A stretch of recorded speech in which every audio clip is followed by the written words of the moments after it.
it's a Soda Pop from Soda Hughes, and you are watching the Malak channel, and today we've got a manga we're looking at.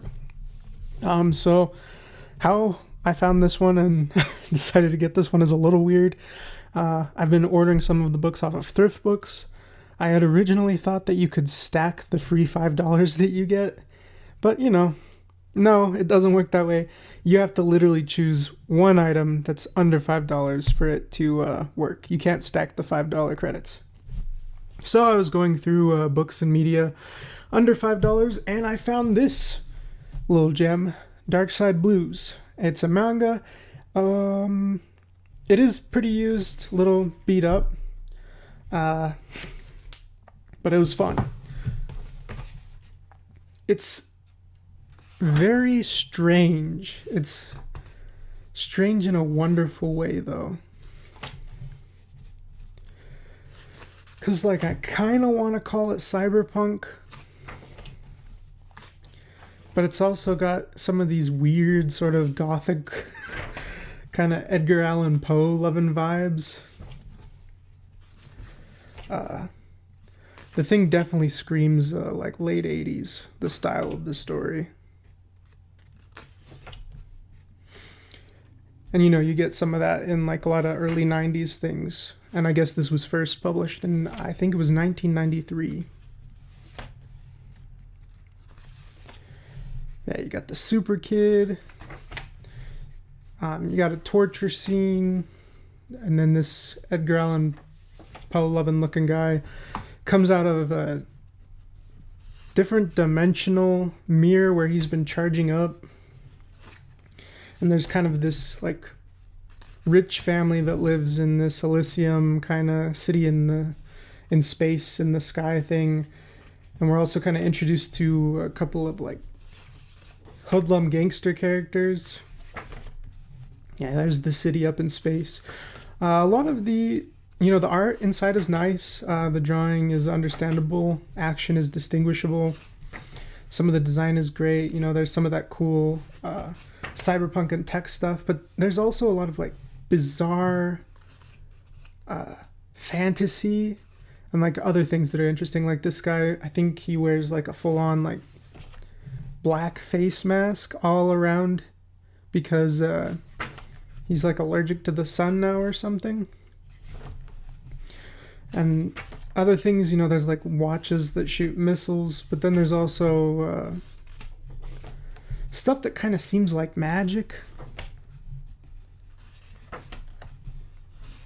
So it's kind of an interesting little blend of cyberpunk and fantasy. And I don't know. I thought it was cool. I haven't really read a comic or manga that had quite this aesthetic. I don't even know if I've really seen an anime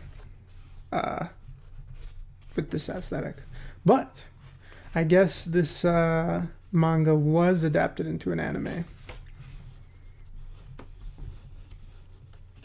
Yeah, they find one of the rebels who tried to do an attack on the city in the sky.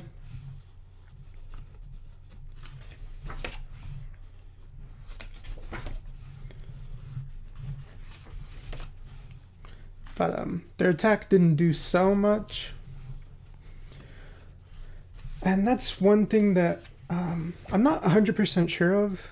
I don't know. Maybe there'll be a fan of this or someone who knows a little bit more about manga in the comics, in the comments.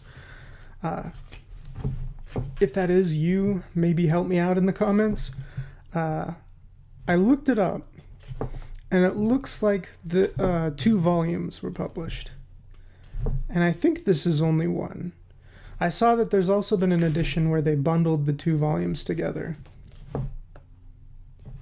Oh, and I guess this guy kind of does a sort of a therapy thing where he can go into people's minds and face their traumas.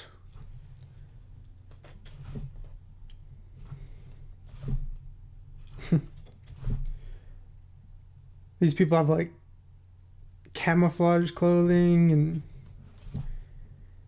she knows some crazy judo. This guy just punches them into the wall by flicking them with his finger.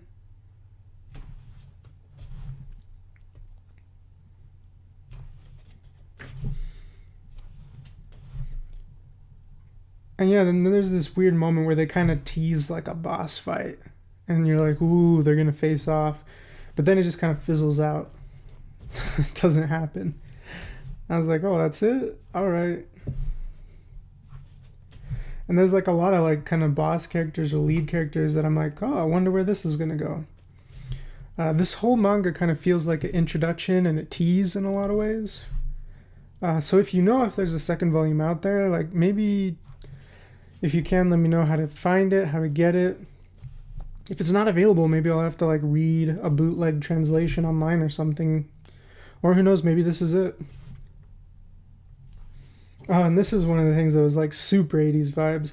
So like the agents come to get them, and they activate something in the house to stop the agents, and all of them get dissolved. I'm like, oh, it's like an acid trap.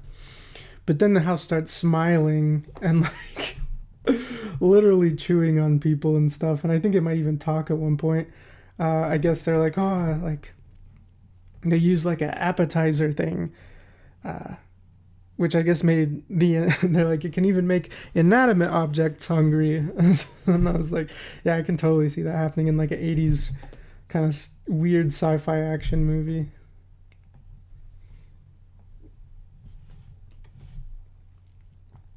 But yeah, a lot of the characters are really fun. Like the main gangster girl and kind of this funny big guy. It made me think a little bit about Jackie and V in Cyberpunk 2077. But yeah, just I enjoyed some of the characters. There's some fun stuff. Magic Kid. And then we get the knife guy. And then, you know, they kind of hatch a plan. They want to get the guy who escaped from the rebellion to his other people. And they also kind of hatch a plan to attack like a communication satellite, I think, even though like with basically kind of a rocket launcher. And they go to great lengths to accomplish this. And you get kind of an action fight where they're trying to, you know, get it done. And they do. But they also kind of remark about how the satellite will be repaired. So I don't know if it really feels like much has been accomplished. Yeah, and then they retaliate. The corporation retaliates and just wrecks basically where most of the rebels live, in the Himalayas or something.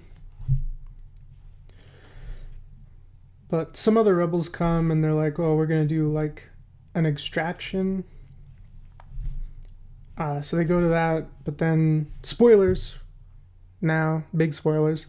The main rebel guy gets killed, and the girl who had been helping him, who had become attached to him, I guess, kind of the climax of the story, I guess. They say that like his ideas have been transferred over to her, and now she's gonna like carry on the cause or whatever. And then the other guys just leave, and that's it. And he's like, someday we'll meet again, to the enemies who leave. Yeah, and then there's kind of like an afterword, talking about how they really want to have a sequel, and they're like, hopefully this paperback will get people to write in and encourage a sequel. I have no idea if this company still exists today. Maybe I'll do it. Maybe you should do it too. Or otherwise, if there is already a sequel, and I just haven't been able to find it, let me know where it is. But yeah, that was Darkside Blues. Kind of a unique, enjoyable story, even if it does seem very much unfinished. Who knows? Maybe it is finished somewhere out there. Let me know. Story by Hideyuki Kikuchi and art by Yuho Ashibe. So yeah, that was Darkside Blues. Thank you so much for watching. Maybe like and subscribe and check out my Patreon. You can vote on what video is uploaded next. You can get your name in the credits, and there's other benefits there. So be sure to check it out. Help me out a little bit. And thank you. I hope to see you again. Take care. You're such a sweet